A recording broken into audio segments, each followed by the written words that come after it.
소방관이 경찰관과 싸웠어요. 누가 이겼겠어요? 경찰도 이겼다, 소방관도 이겼다 이런데 정답은 소방관이 이겼습니다.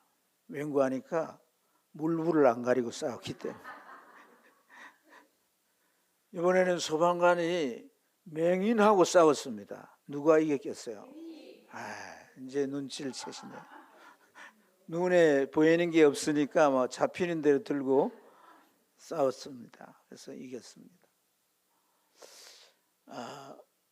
여러분, 뭐 그 사람들은 그렇게 싸웠다 할지라도 우리는 세상을 살면서 참 뭐 물불을 안 가리고 또 눈에 보이는 거 없으니까 아무거나 찾고 그렇게 살 수는 없죠. 우리의 삶은 뚜렷한 목표가 있어야 할 줄 믿습니다. 그래서 그것을 위해서 주어진 시간 속에 집중하고 지혜를 짜서 이루려고 하는 그런 노력이 필요한 줄 믿습니다. 네, 여러분, 누군가가 여러분을 향해서 왜 삽니까?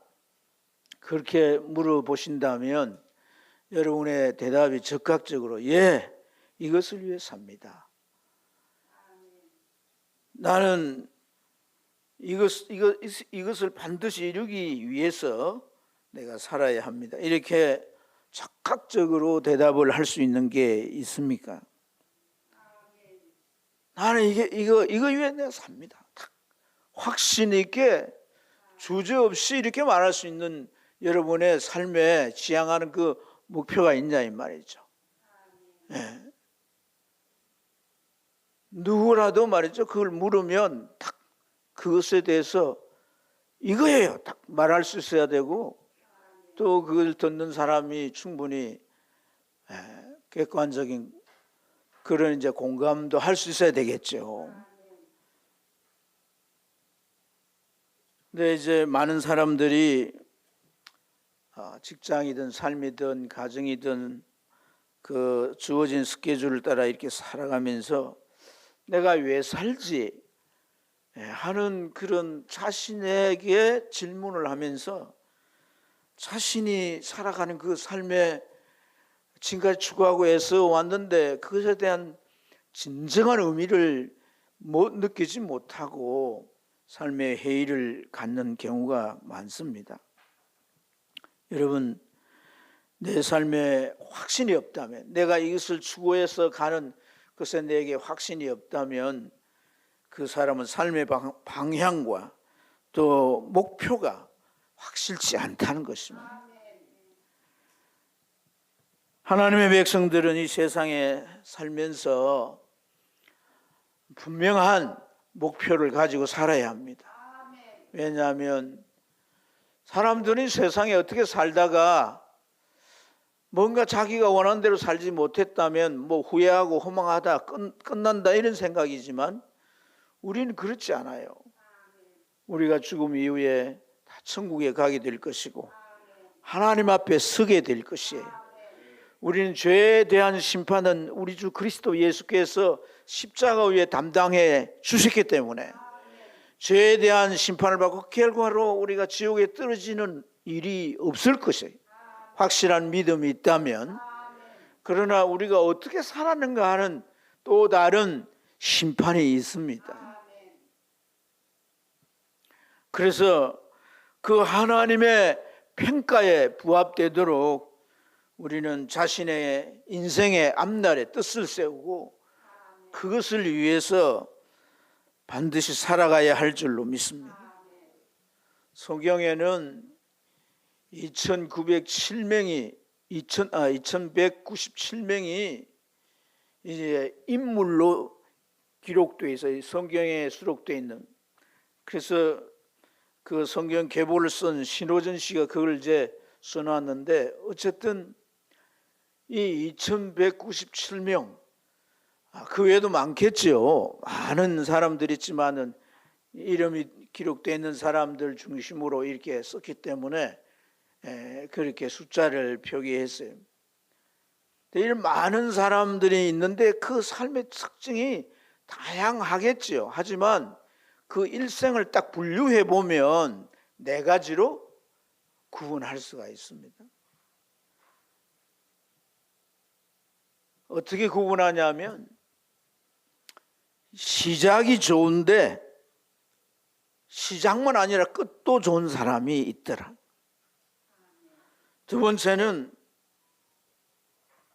시작이 좋고 이 끝이 좋아야 되는데 끝이 또 안 좋은 사람이 있는 거예요. 그런 사람이 있죠. 아합 같은 사람, 헤롯 같은 사람. 시작이 좋고 끝도 좋은 사람은 모세나 사무엘이나 다윗 같은 그런 인물이겠죠. 그런데 네 번째로 시작은 안 좋으나 끝이 좋은 사람이 있는 거예요. 시작은 안 좋으나 끝이 좋은 사람. 시작은 좋은데 끝이 안 좋은 사람, 사울이나 가룟 유다라고 할 수 있고, 마지막에 시작이 안 좋지만은 끝이 좋은 사람. 오늘 이 본문을 쓴 바울 같은 사람입니다. 여러분, 우리 인생을 살면서 시작이 안 좋았다고 할 수 있어요. 그러나 끝이 좋아야 합니다.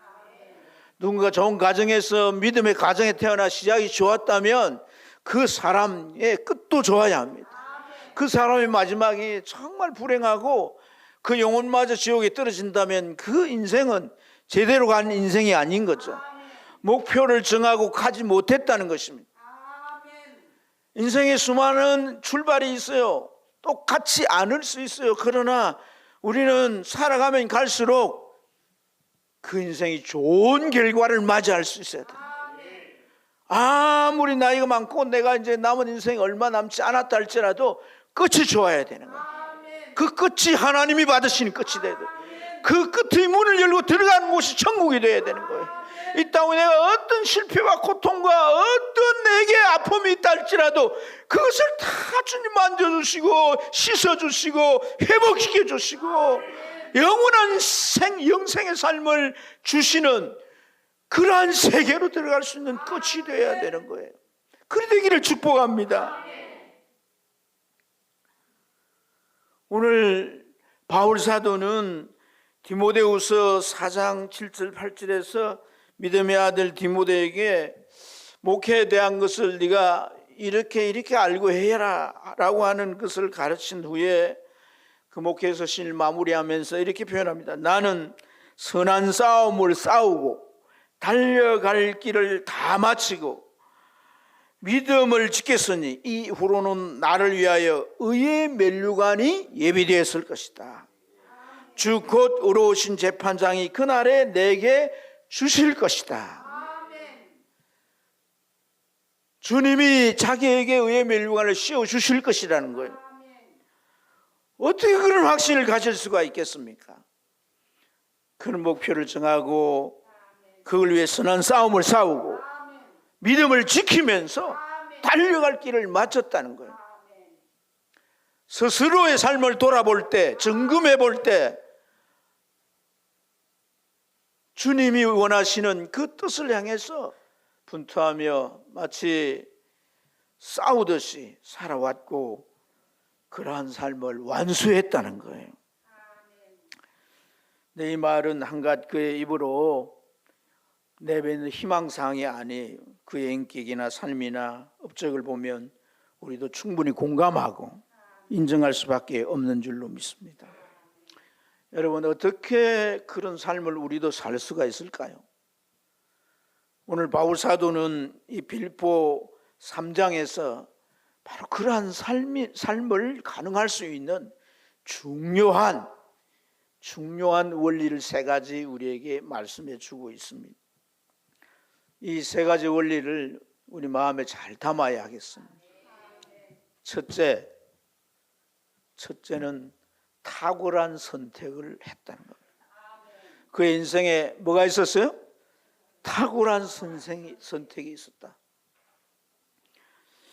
여러분, 인생사에서 선택이 중요합니다. 또 선택했다면 그것에 집중해야 되겠죠. 바울 사도는 오늘 읽은 본문 7절부터 9절에서 자기에게 새로운 선택을 이렇게 하게 됐다라고 하는 것을 말씀합니다. 내용을 보면 내가 유익하게 여겼던 모든 것을 해로 여기고 배설물로 버림은 그리스도 예수를 아는 지식이 가장 고상하기 때문이라. 자, 그래서 그는 그리스도를 얻고 그 안에서 발견되려 한다 그랬습니다. 여기 자기가 예수님을 아는 지식을 가장 고상한 지식이라 그랬어요.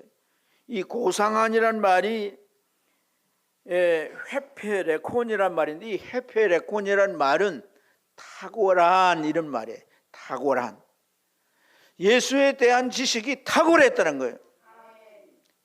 모든 지식보다 탁월했다는 거예요. 이래서 그는 이 가치를 선택했다라고 말합니다. 왜 탁월할까요? 유일무이하기 때문에.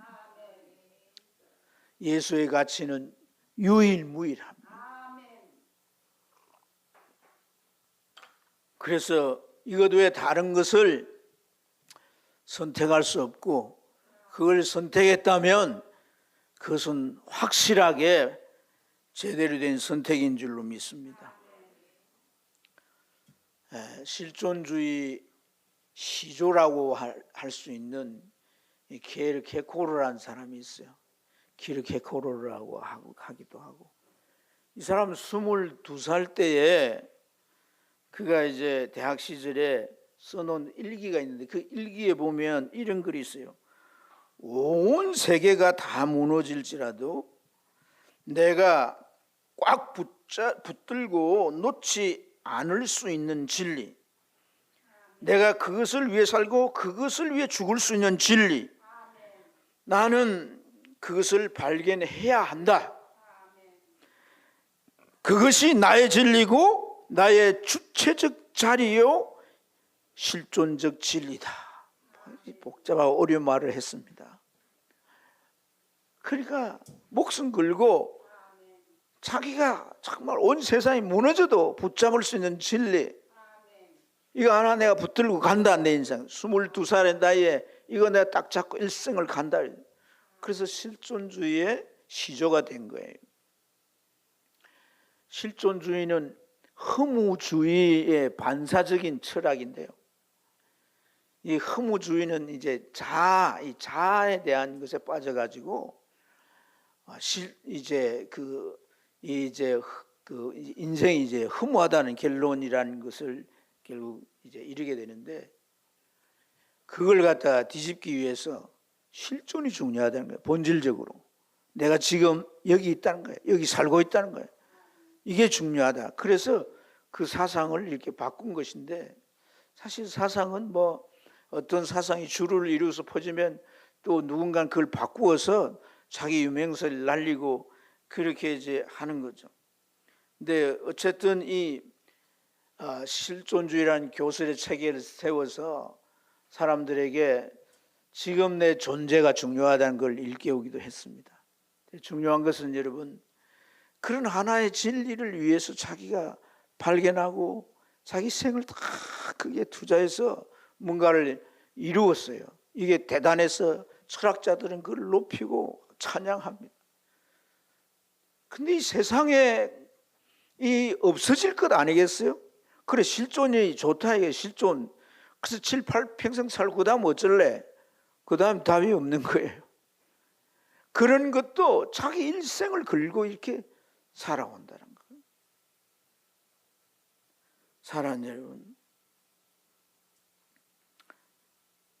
그러나 오늘 우리가 인생을 살면서 이 평범과 비범의 차이가 뭐겠어요? 정말 어떤 사람이든 이게 확실한 목표다라고 한다면 그 사람의 일생은 비범하게 되는 거예요. 그 업적이 크든 작든 비범한 거예요. 할렐루야. 여러분들이 세상에 온갖 잘나고 어떤 뭐 지위가 있고 무슨 뭐 대통령이 되고 뭐 이랬다 할지라도 그 사람이 결국 예수 발견하지 못하고 지옥 간다면 그냥 아무것도 아니에요. 그러나 여러분들이 참 뭐 바닥에서 어떤 힘들고 어려운 일을 하고 또 여러분의 뭐 이제 하는 일이 사람들에게 특별한 평가를 받지 못하고, 그런다 할지라도 여러분 안에 예수가 계시고 그 예수의 정신으로 그가 우리에게 가르친 말씀을 따라 내가 살아간다면 그게 뭐 비범한 삶인 거예요. 왜? 그 결과로 그는 천국에 가는 것이고, 그가 수고하고 애쓴 것이 하나님 앞에 인정된다면 오늘 이 바울처럼 멸류관을 쓰고 상급이 있을 것이단 말이에요. 그 평범과 비범의 차이가 언제 나냐? 결과에 나오는 거거든요. 마지막 자리에 나오는 거란 말이에요. 예수 믿는다는 걸 가지고 여러분이 부끄러워할 필요가 없습니다. 저는요, 제가 이제 60대지만은 제 일생을 걸고 이 기독교의 진리 외에는 진리가 없다고 선언할 수 있습니다. 네가 기독교 목사니까 그러지, 저 불교의 성녀들이나 뭐 다른 종교의 지도자들은 다 그게 진리라고 그러는데, 신학교에 가면 비교 종교라는 걸 공부합니다. 비교 종교. 비교. 그러니까 객관적으로 불교 뭐 다 놓고 정말 기독교와 어떤 차이가 있는가를 나누는 거예요. 결론이 뭐냐면 똑같아요. 기독교와 딱 다른 점이 뭡니까? 그 같다는 것은 자기가 수행해야 되는 거예요. 자기 노력으로 구원을 이루는 거예요. 기독교는 뭐냐? 노력으로 구원을 이룬 게 아닙니다. 내가 어렵게 살아서 을을 만들어 하나님 앞에 내가 의인이요 설 수 있는 게 아닙니다. 그럴 사람은 한 사람도 없어요.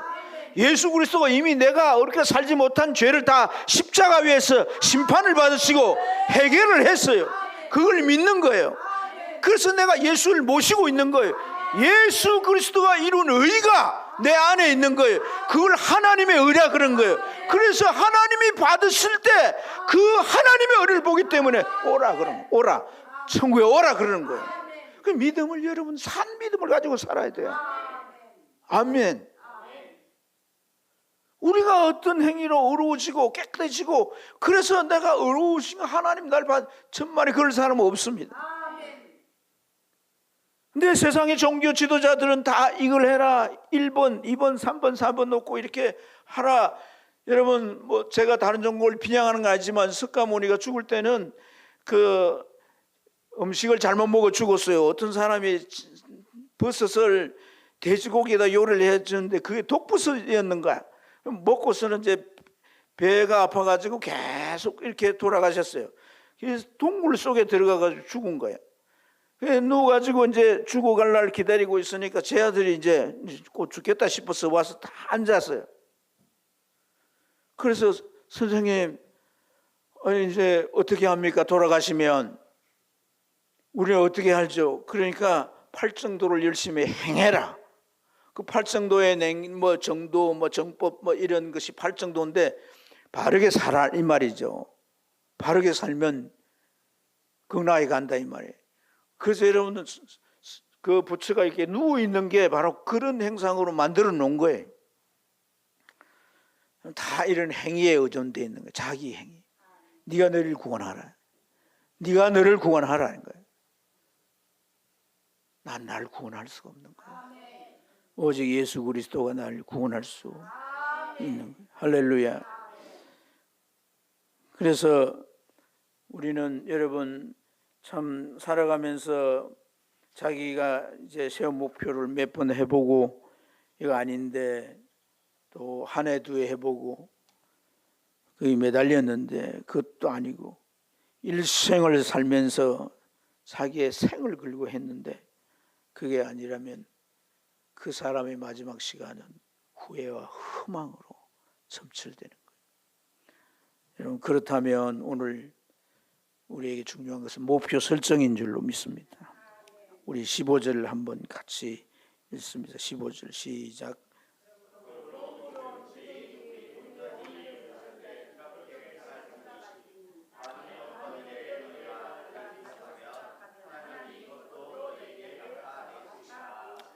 내가 이거 다 하고 이렇게 살았단 말이에요. 그걸 얼만큼 이뤘다니.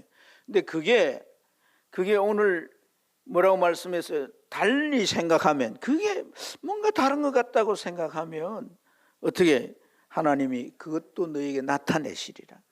우리의 목표가 잘못됐다면 하나님 수정해 주신다는 거예요. 하나님 앞에 나오면 우리가 연약하고 이 지식의 한계가 있고 경험이 한계가 있기 때문에 잘못된 목표를 세워가면 하나님 앞에 나올 때 하나님의 진리가 잘 밝혀서 분별되게 해서 우리로 하여금 바른 목표를, 영구한 목표를, 바울과 같은 그런 목표를 갖고 일생을 거기에 던져서 살아도 후회 없을, 허망하지 않게 할 그 목표로 우리를 인도하신다는 거예요. 그래서 하나님으로부터 주실 이거다 라고 하는 우리가 확신을 가질 수 있기를 축복합니다. 바울에게 이 헤파레곤, 여러분, 그가 깨달은 이 헤파레곤이라고 하는 이러한 이 지식 가장 고상합니다. 말로 이렇게 표현했지만 많은 사람들이 쓰는 말이라고 한다면 유레카가 되겠죠. 깜짝 놀랄 만한, 소스라치게 놀랄 만한 이러한 깨달음. 이 깨달음으로 확실한 알미 그에게 주어지고 그것으로 그는 자기 인생의 목표를 정하는 거죠. 그래서 여러분, 그게 이제 결국 예수 그리스도이고 이분이 하나님께로부터 보내심을 받은 자고 유일한 구원자라는 사실을 알았습니다. 그뿐만 아닙니다. 왜 그가 동정녀에게 태어나야 했고 왜 그가 십자가에 죽어야 했는지, 죄가 없는 그가 왜 죄인으로 죽어야 했는지, 그 어떻게 해서 부활될 수 있는지, 이런 모든 것이 예수와 연관된 모든 이 지식이 그에게 새로운 깨달음이 된 겁니다. 할렐루야. 이런 깨달음이 딱 자기에게 오면요, 마음이 달라지고 생각과 태도가 달라지게 되는 거예요. 삶이 달라지게 되는 거예요. 그걸 위해 다 맞추기 때문에 바뀌어지게 되어 있는 거예요. 현대인들이 왜 불행해합니까? 그것은 내가 뭘 위해 살겠다는 그 목표가 빈약해요. 그리고 또 혹 있다 할지라도 그건 영구한 가치가 되지 않기 때문에 자꾸 흔들리게 되는 거예요. 예수 믿는 사람, 예수 안에서 그 목표를 발견해야 할 줄 믿습니다. 둘째로, 그는 목표 지향적인 삶이 있었다는 거예요. 그에게 목표 지향적인 삶, 따라합시다. 목표 지향적인 삶.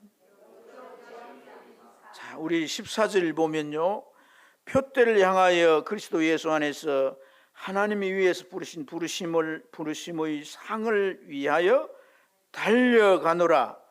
여기 두 단어 표대와 부르심의 상은 뭘 의미하면 그의 목표를 의미하는 거예요. 목표. 그래서 그것을 향해서 그가 뭐 한다는 거예요? 달려간다. 쫓아가고 달려간다는 거죠. 할렐루야. 세상에 어떤 목표든지 그 목표에는 반드시 이제 끝이 있습니다. 그 끝에는 목표의 결과가 이루어지게 되는 줄로 믿습니다. 여러분, 그가 지향한 목표가 이루려고 하는 그 마지막 결실이 뭐였느냐면 부활입니다. 부활. 할렐루야. 하나는 자신의 부활입니다. 자신의 부활. 또 하나는 이 부활의 소식을 자기 동족과 세상에 전하는 것입니다. 그래서 여러분 10절부터 11절 우리 한번 읽어보는 게 좋겠습니다. 10절부터 11절 같이 한번 읽어봅니다. 시작.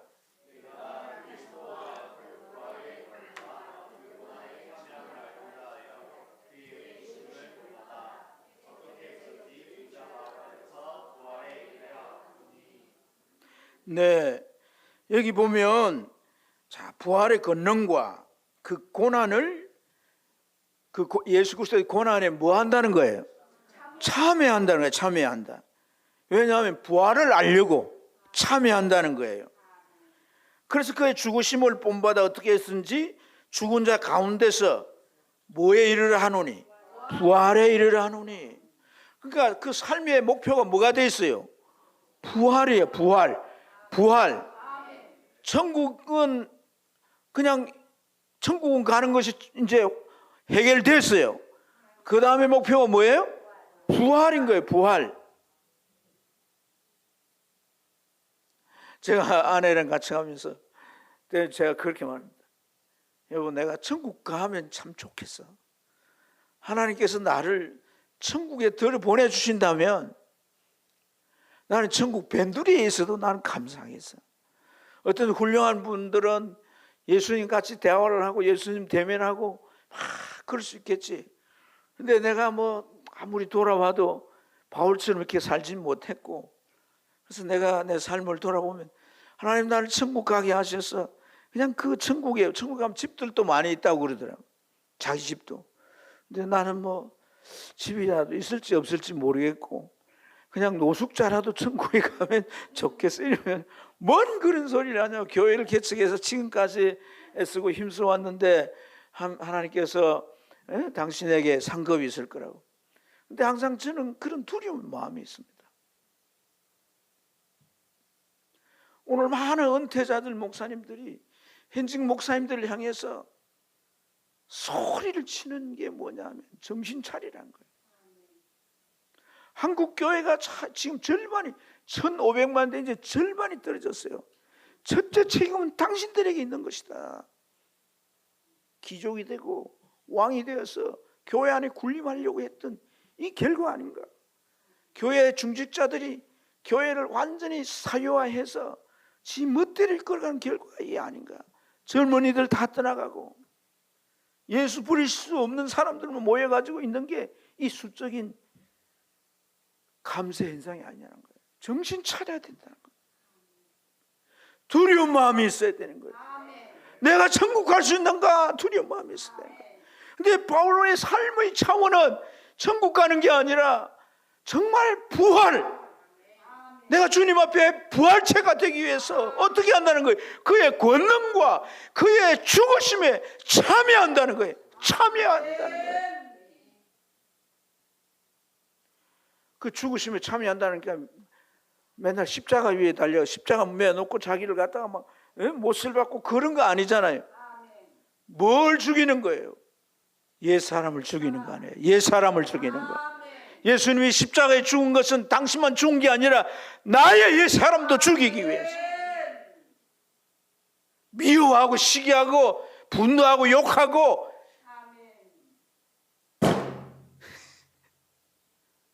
그런 나의 옛 사람을 죽이는 거예요. 그 속에는 아직도 세상 것에 대한 열망과 욕망에서 빠져나오지 못하고 진리를 보면 잠이 오고 세상의 유행을 보면 눈이 번쩍 떠있는 이러니 내 옛 속성을 죽였다는 거예요. 그래서 고린도전서 15장이 무슨 장이라? 13장이 사랑장이고 15장은 뭐예요? 부활장이에요. 그런 거 좀 외우나요 우리 젊은이들. 부활장에서 뭐라고 말해요? 나는 날마다, 그러면 어떻게 날마다 죽어요? 부활했다가 또 날 죽고 이러나? 그 옛 사람 죽이는 거예요. 옛 사람을 죽이지 않으면 안 돼요. 그게 바로 뭐예요? 참여하는 거란 말이에요. 죽으심을 참여하니까 어떤 능력이 경험되는 거예요? 부활하신 예수님처럼 사는, 부활하신 예수님의 능력도 행하고 부활하신 예수님처럼 자기를 이기고 죄를 이기고 자아를 이기고 시기 질투를 이기고 모든 걸 이겨서 주의 진리를 따르는 그런 능력을 체험하는, 그게 바로 부활의 의의들한 거예요. 그게 예수 안에 있는 의의들한 거예요. 그게 하나님의 의의들한 거예요. 이걸 경험했다는 거예요. 이걸 경험하는 거예요. 그래서 여러분 이 10절과 11절이 너무 중요합니다.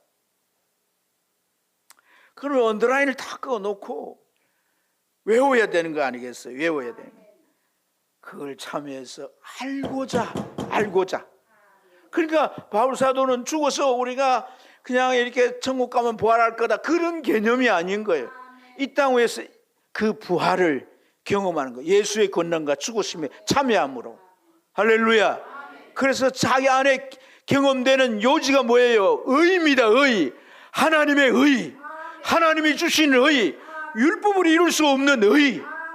아무리 율법을 가지고 행해도 그 지점에 한계가 왔지만은 예수 안에서는 한계가 없는 의. 그래서 그리스도의 장성한 분량까지 자라가라고 말하지 않습니까? 어떻게 그게 가능하냐 이 말이에요. 이것으로 가능했다는 거예요. 여러분, 바울사도는 왜 이렇게 자기 목표를 부활에 정해놓고 이것을 위해서 모든 걸 던져버렸을까요? 그는 정말 이것이 충격적인, 예수님의 부활이 충격적인 사실이었어요. 그는 예수님을 만나기 전까지는 예수를 이단 괴수로 알았습니다.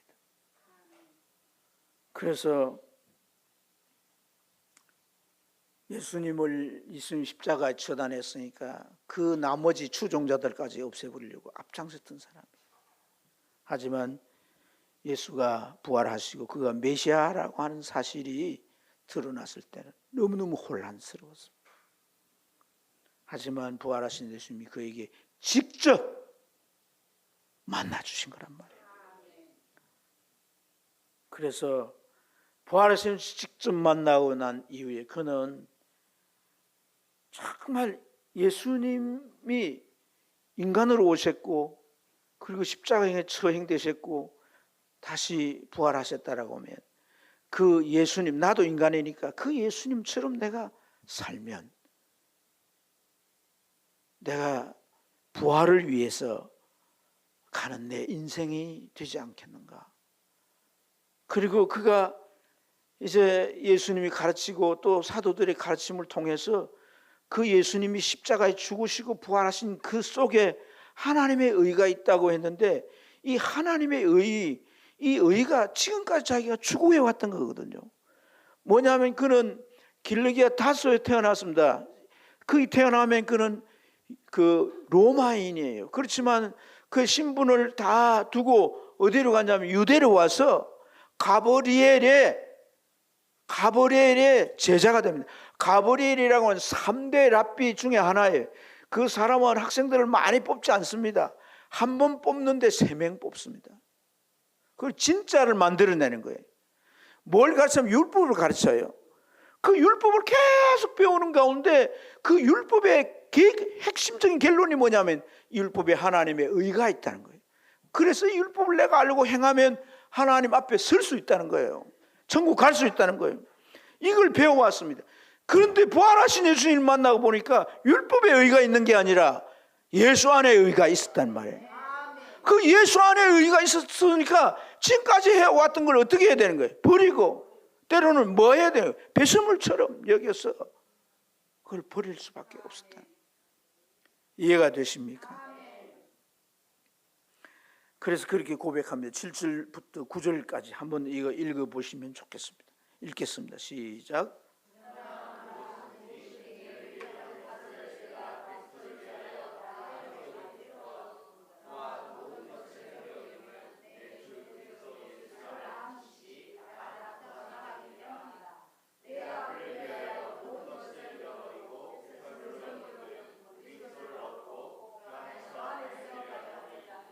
내가 가지는 율법에 난 것이 오직 그리스도를 믿음으로 말미암은 것이 곧 믿음으로 하나님께로부터 난 의라.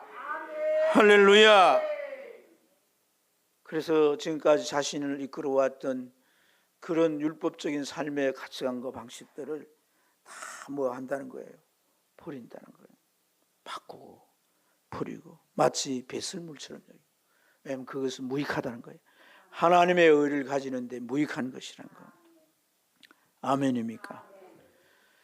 이러한 이 예수 그리스도를 통해 이루어지는 것은 자기 민족의 소망이었고 아브라함을 선택하고 그 이후의 후손들이 지금까지 하나님의 모든 말씀을 받았는데 그 말씀의 가르침이 곧 이것이기 때문에 그는 이 엄청난 진리를 깨닫고 혼자 있을 수가 없는 거예요. 그래서 자신을 하나님이 부르신 목적이 이방에 가서 너희 이방에 사는 동족들과 이방 민족들에게 복음을 전하라는 그 사명을 위해서 자기가 또한 목표를 세우고 나아갔던 것인 줄로 믿습니다. 그래서 여러분 이것은 그에게 있어서 흔들릴 수 없는 목표였어요. 이것은 누가 그걸 버리라고 버릴 수가 없는 목표였어요. 타협할 수가 없는 목표였어요. 세 번째로 바울에게 있었던 것은 뭐냐면 건강한 불만족입니다. 한번 따라합시다. 건강한 불만족이 있었다. 불만족이라는 건 결핍이잖아요. 결핍. 그래서 채워가기 위해서 노력하지 않습니까? 그죠? 자, 그런데 사람들이 뭔가를 노력하지만 그 결핍을 채우기 위해서 오래 가질 못하고 연초에서의 목표도 다 이룬 사람 몇 프로나 될까요? 참 쉽지 않잖아요. 삶에 어려움을 생기고 현실에서 부닥치는 문제 오면 타협하거나 조정하고 뭐 이러면서 왔는데 연말에 오면 어떻습니까? 그때 그 사람이 되어 있잖아요. 변함없는 그때 그 사람이 되어 있는 거예요. 그래서 여러분, 이것은 건강한 불만족이 내 안에 계속 일어나지 않았기 때문에. 불만족은 불만족인데 어떤 불만족이라? 건강한 불만, 건전한 불만족. 이게 우리 안에 있어요. 거룩한 욕망. 할렐루야. 바울에게는 그런 정말 건강한 불만족이 있었습니다.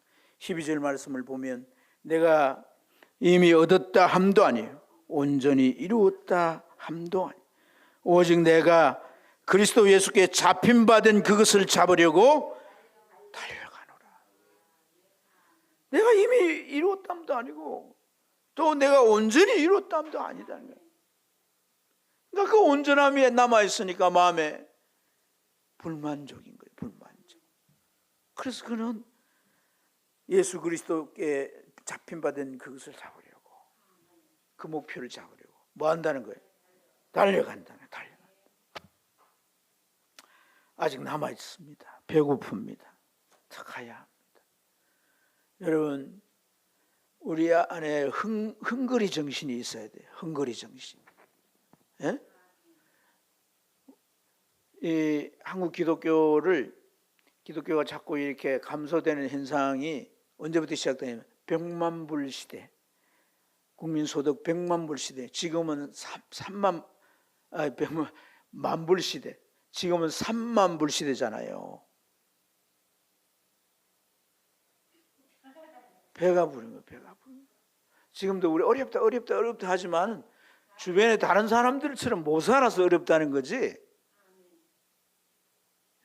진짜 어려운 게 아니거든요.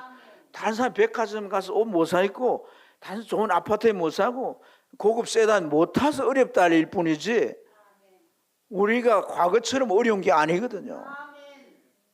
예. 근데 이 우리 안에 뭐예요? 진짜 헝거리 정신이 없는 거예요. 신앙의 헝거리 정신. 우리가 과거에는 먹고 입을 거 위해 기도했지만 이제는 자기 영혼을 위해 기도해야 되는 거예요. 영혼에 배고파야 되는 거예요. 내 영혼의 주림을 느껴야 되는 거예요. 아멘입니까? 내 영혼이 성경에서 말하는 이 좋은 인물들처럼 잘 성숙해 가지 못하는 그것을 내가 주림을 느끼고 애석하게 생각하고, 그런 건전한 불만족이 우리에게 있어야 할 줄 믿습니다.